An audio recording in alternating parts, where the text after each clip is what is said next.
A new poll by Redbridge Group has revealed where Labor is increasingly losing support ahead of the federal election and where the coalition is gaining ground. Peter Dutton's party now narrowly leads Anthony Albanese's on a two-party preferred basis. It is not a good sign for Labor, with the swing away from its Victorian seats at the weekend. Joining me now is Redbridge Group Director Simon Welsh. Simon, where to start on this? It's the outer suburban voters that Labor should be really concerned about. Is much of this at the moment Labor heartland? Yeah, thanks, Laura. Yeah, absolutely. So those once proud red wall type seats that Labor had called its own for so long are now really becoming highly contestable. So the result we saw on the weekend in the Werribee by-election down in Victoria was in many ways decades in the making. So this is voters feeling like they've been neglected, been taken for granted. We're a safe seat. We don't get looked after. We watch all the money go to, in this case, the other side of Melbourne. We've been hearing these stories now for years, coming out of focus groups and sort of coming out of the polling that we do. So in a sense, the Werribee result is no surprise. It's been cooking for a very long time, and we know that by-elections are the best vehicle for sending that message. When people vote a little bit differently in by-elections than they do in general elections, where you're voting for a government, a by-election is a real opportunity to send a direct message. But having said that, and laid that sort of groundwork and context of that particular election, the result certainly aligns with the broader trend. So in that recent poll that you're referring to, absolutely in the outer suburbs of Australia, when we did the survey nationally, the Labor primary in that poll was pretty close to what it was in the Werribee by-election. So even though Werribee had all that context around and all that worst case scenario type stuff, in the polling at the moment, it's actually in that kind of margin of error. It's around that result at a federal level. So there is definitely something going on with the Labor brand amongst those voters that were once considered safe Labor sort of areas. And there's a couple of things going on. Yes, it's about that neglect story. It's also about the changing nature of those outer suburbs. So we know those suburbs, they're growing quickly.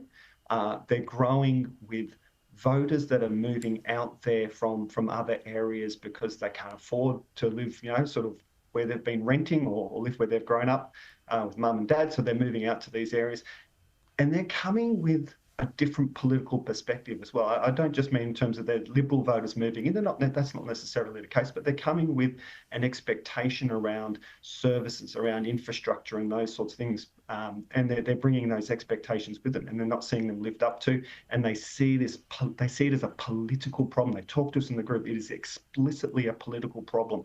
The reason we have awful hospitals and public transport out here is because it is a safe Labor area, and we need to shake that up. So I think yes, Werribee has its own unique problems, but it's certainly part of a broader picture. So let's look at the seats that this might put in frame then, that perhaps, when you just look at the margins, you'd think, they're not quite in play.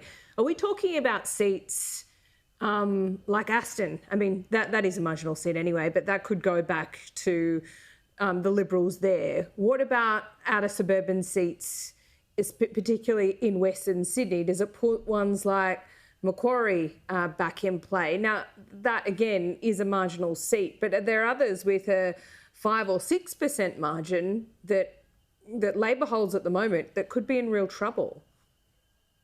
Yeah, I suspect it's going to be patchy, and I say that because I think the days of sort of uniform swings might be behind us in the new sort of political reality that we're seeing. Everything is so volatile. But certainly I would be watching absolutely any outer suburban seats in Victoria. So whether that's a McEwen in the north of Melbourne or Hawke coming around to the west, some of those seats and sort of the outer east, I'm thinking there of like a Holt or a Bruce. Those sorts of seats are going to be very volatile.